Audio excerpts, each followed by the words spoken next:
got the trim on the barge. Got that one all trimmed up. It'll age or weather, and that'll blend a little better. I got it all the way up to the top there. I've got the paper folded over, tucked in. And to splice in a 2-footer there. Not super happy about that, but whatever. I got a little fairing to do up there, but for the most part, it's ready to measure for the roof. And then I'm just going around to work on the other side right now.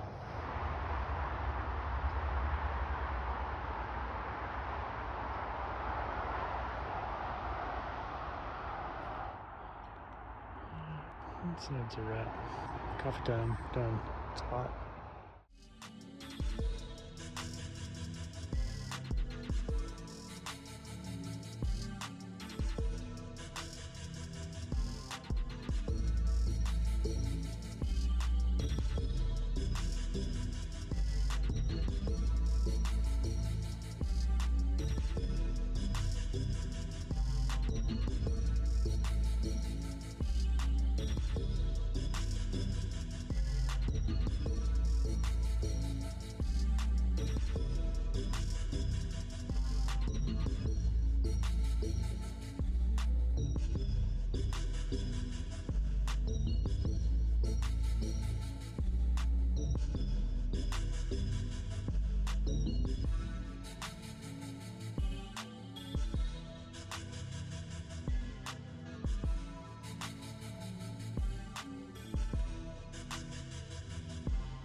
Okay, thought I'd shoot a little video of these vent hoods. There's only 8 of these little vents in here, but there's 11 hoods so that it all matches through the row.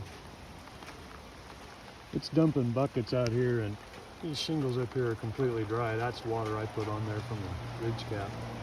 Some of these shingles up here are wet. It's too steep. It's actually inverted. I don't know if you can see it, but it actually curls back out a little bit. So anyway, I'm gonna put these last couple in, tuck the rope in, nail that vent on, and put the last piece on the roof here.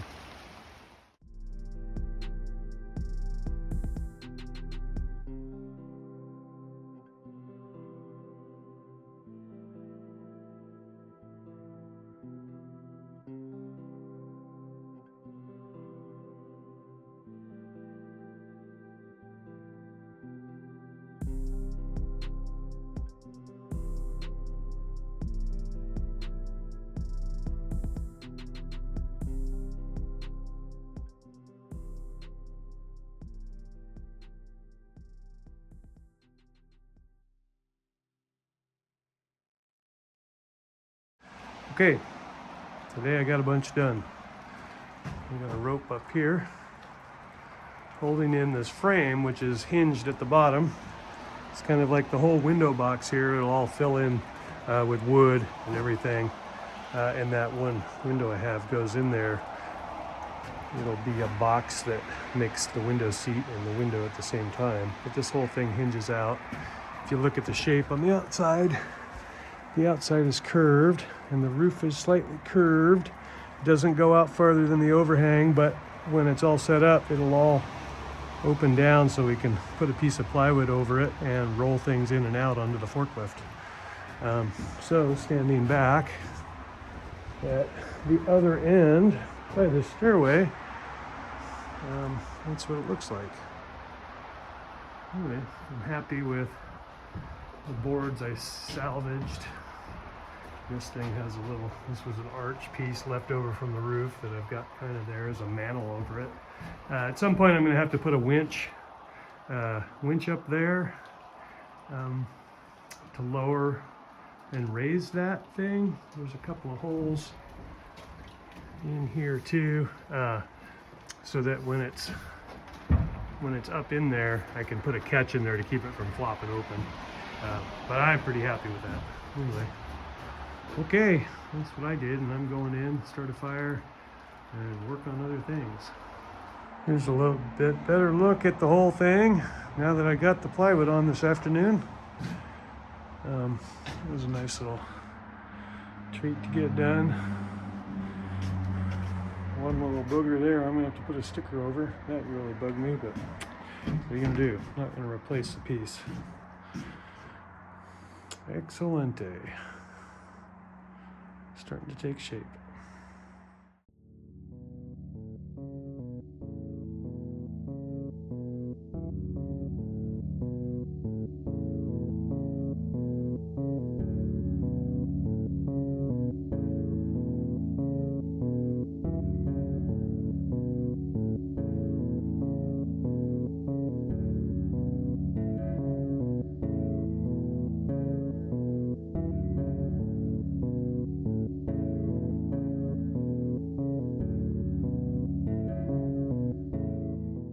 Okay, quick test we got going here. I don't know if this is going to work.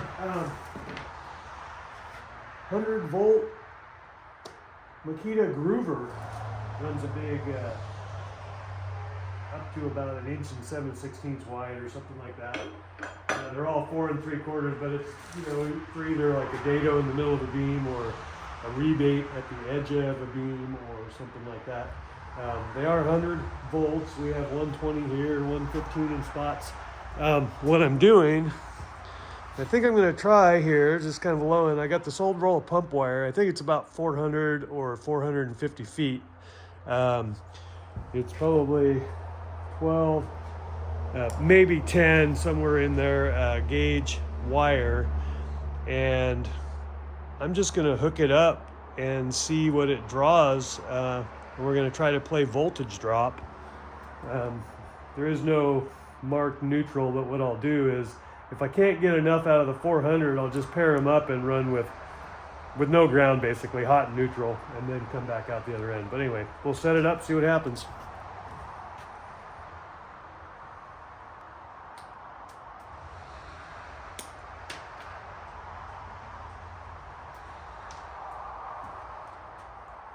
Black and yellow.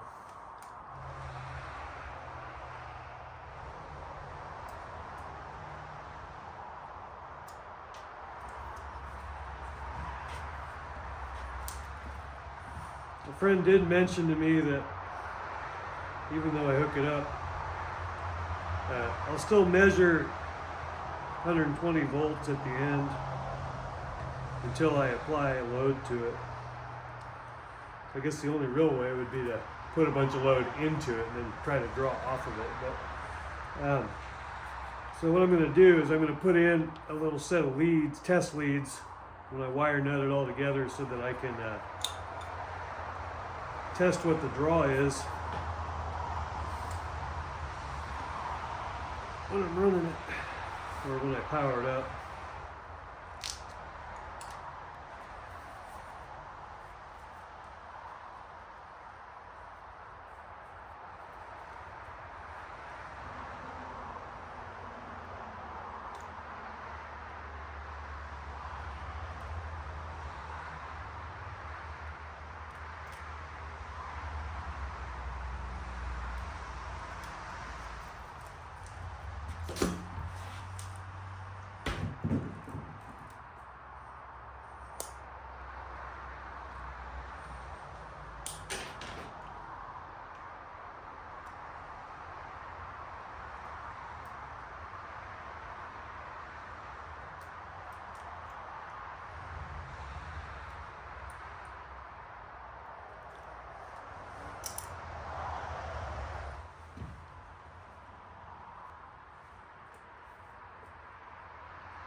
And we got a 120 volts at the end of my plug here. And end of our test lead.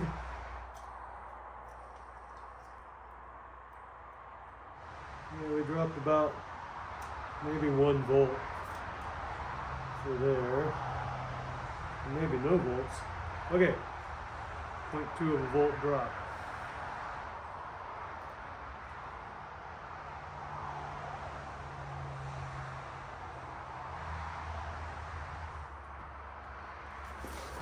So we got 118, let's get a cord out here. I'm gonna do this without, I haven't taped it up yet. I'm gonna shock myself. There we go.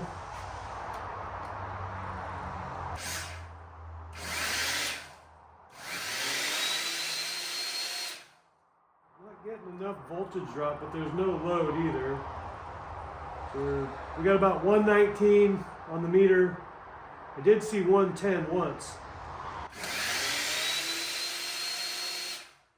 Okay, I'm gonna go to plan B, which means go plug the other end. Okay, plan B. These come out.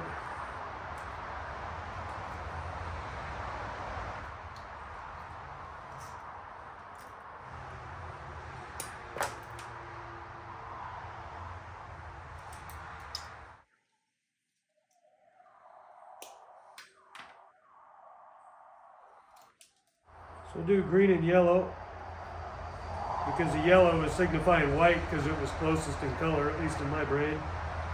And we'll go green because they're kind of the same. So now we're just doubling the length of this through the loop because we're 4 conductors. Now, doubled through 2, so it should be about, well, if that's 400 feet, then we got 800 feet. I don't know exactly what we got there. Okay, that's that. Now,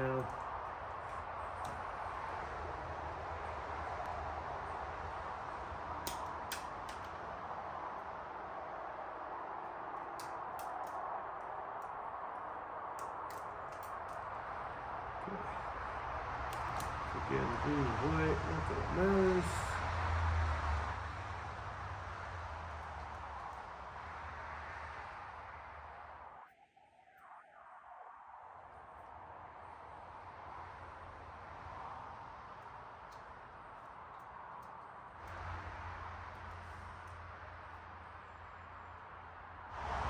Test these up. Apparently for $200 on Amazon you can get 100 volt to 120 volt step up or step down. It'll go either way. If I got this stuff laying around, I'm gonna plug it in. Okay, we're hooked up. I got a blade in it, set for a test groove. I've got the voltmeter sitting next to it so I can look at it while I do it, and we'll see where we're at.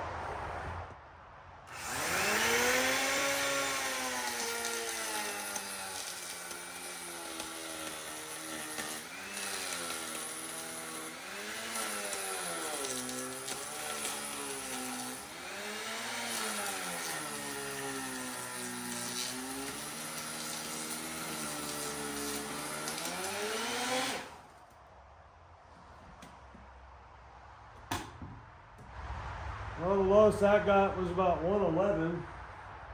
It seems kind of odd. I would think it would go quite a bit more. The bit that came with it is extremely sharp. That cuts really well. I'm going to go full depth.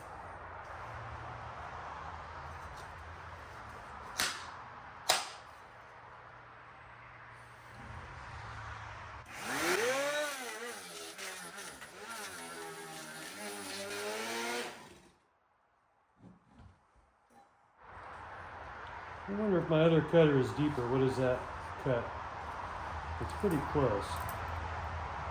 Oh man, it's so close to it. It's right at 1 1/4 inches. I'm just over 1 1/4 inches. So my intention is to take 2.5 inch material that I have for the floor in here and basically shiplap it using this thing and either, run down one side. It doesn't have to be a tremendous amount. I just like it to lock itself under so it can sort of move. And then I'll just screw down the leading edge so that everything that can slip through there. But I think for the price I paid for it and the cutters I got, I think I'll just set up and run it. And if it blows up, it blows up. And if not, well, we'll just keep using it. But I'm wondering if I can file that out to get just a tiny bit more depth out of it.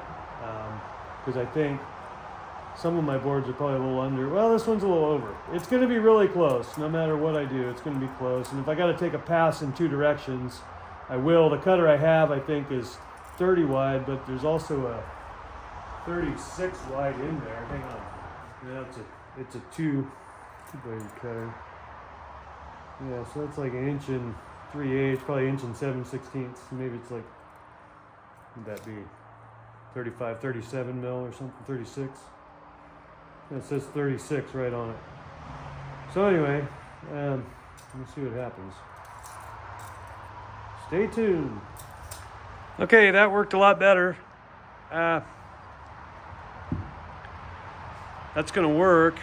I used a 30mm cutter and came from the top edge down with the blade set slightly in from the edge. It did leave a tiny little tang there that I was able to cut off with my razor knife.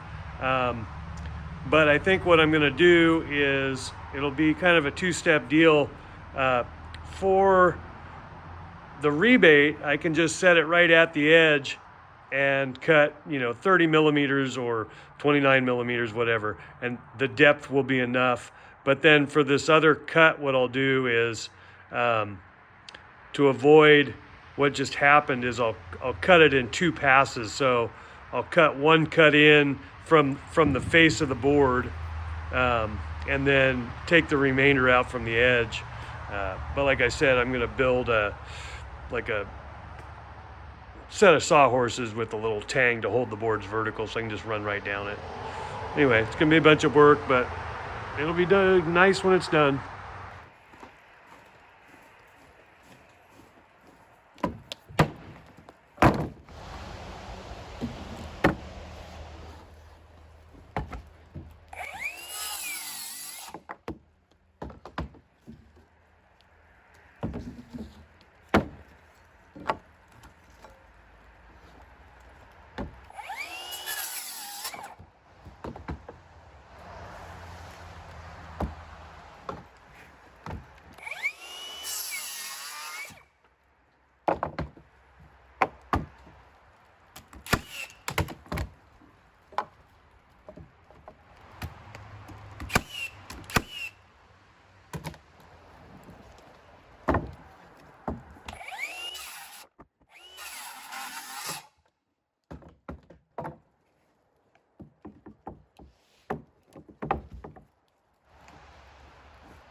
No, go ahead. I like it. I drive by all the time from Seaside. I always miss it. I was telling my brother, I said, I gotta see this thing. You're welcome to come around and take a closer look if you want.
Trim this stair post up.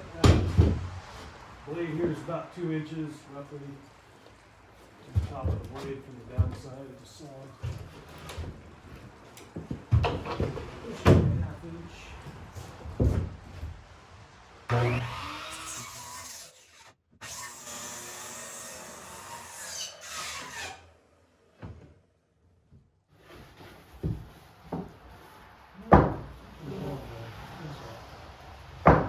That's 2.5. That 2 inches.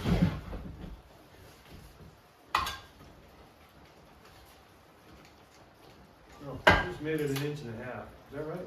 No, that's right. Oh, I know what it is. We're not going there. Got it in there. So I get live, folks. Alright, look at that screwdriver for that.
Working out good. Alright. Got more boards.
I just wanted to catch this on this board. I don't know if there's enough light, but I'm trying to keep all the cups in the board going up. That way it won't blow a seam out if it wants to lift, or it's just the way I'm screwing it down. It's going to work better. I'm only screwing one edge of the board when I do attach it. So growth rings are this way. So you put the inside of the tree to the outside so it humps, because that's just the way it works.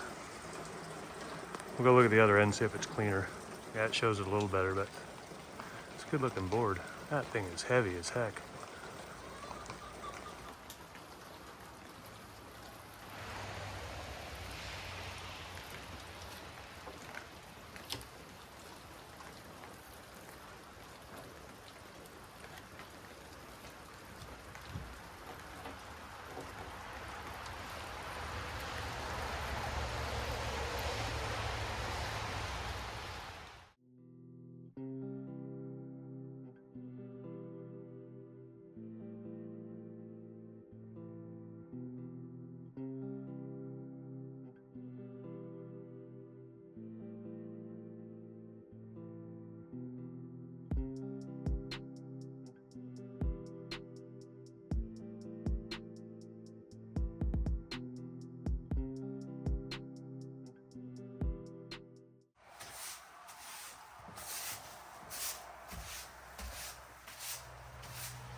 Well, I guess we'll just make boards till we run out. I'm kind of considering, I don't know how much these are going to shrink. I'm sure they're all going to shrink, but I think what I want to do is start over here and then work towards the middle. I'll show you why. Let me take this out of the holder here. This wood's pretty dry. It's been seasoning for 8 months, and it was logs that were down for probably, they were probably here for a year and a half, and they were probably down for a few months to 6 months before they came here. So, and then they were pretty much cants, so they started drying, but they're not perfectly dry. And I'm curious or worried about shrinkage here because if I notch here, around here, and then continue on, and all those shrink, and that part of the notch needs to come up tight to cover its portion of the gap, I think I'd just rather work to the middle and maybe then build a double overlap board that sort of caps everything. But maybe I can call my friend and get a single board for the center here because it's a little bit shorter, and then just kind of cap everything down the middle. That might look okay. We'll see.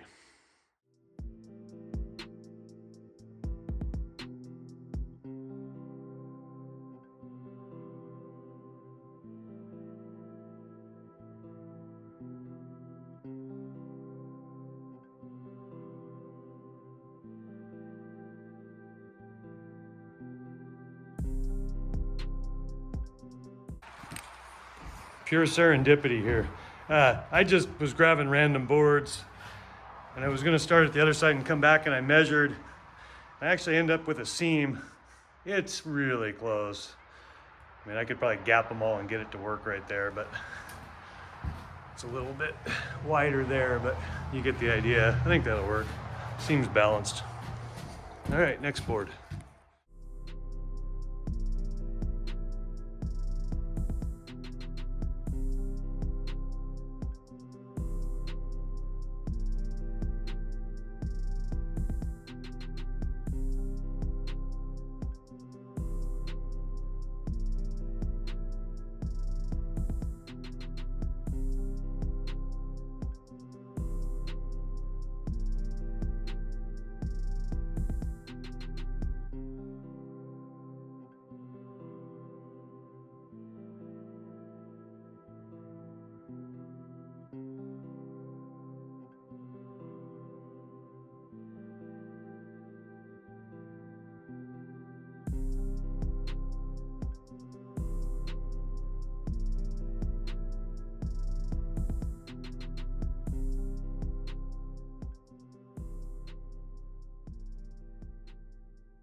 Don't look at me. Where's my eggs? Where's my eggs? There are no eggs there. What the heck?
It's like the first board with a crown in it. Everything else has been going so good. Kind of why I haven't attached anything down yet, but got a little gap there, about a 1/2 inch, and then it winds back out to hold even. Some of these we may end up putting over there. I got to scrap together the rest of the pieces here, figure out what I got. And we may try to put that one in a location that allows me to force it into place a little easier than out in the field.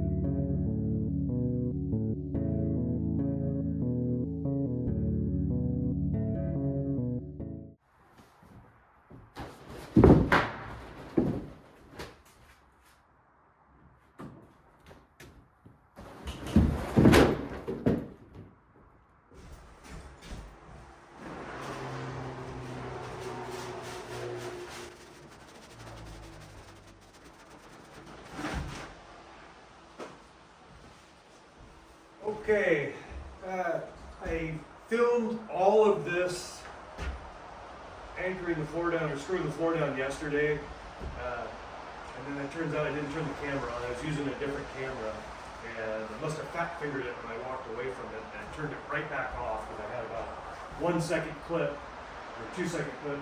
I had a little trouble when I laid these in here, getting those down, getting that last one to fit. So what I did was I rearranged a couple of the boards, and that helped with about half the problem. I ended up trimming that last one a little bit. But the main idea behind it was to get this done and screwed down so I could bring in a woodworking bench that belonged to a late friend of mine that I wanted to set up in here so I can work on the stairway, because it's kind of more of a carpentry project, and I just want to be able to have everything set up in place so if I get a few moments I can come out here and work if it's a nasty day or I get a free moment. Kind of a project I can leave in place to pick up or put down whenever. So I'm going to bring that bench in and we'll go from there. I don't know if I'll get any stair stuff done today, but at least the bench will be here.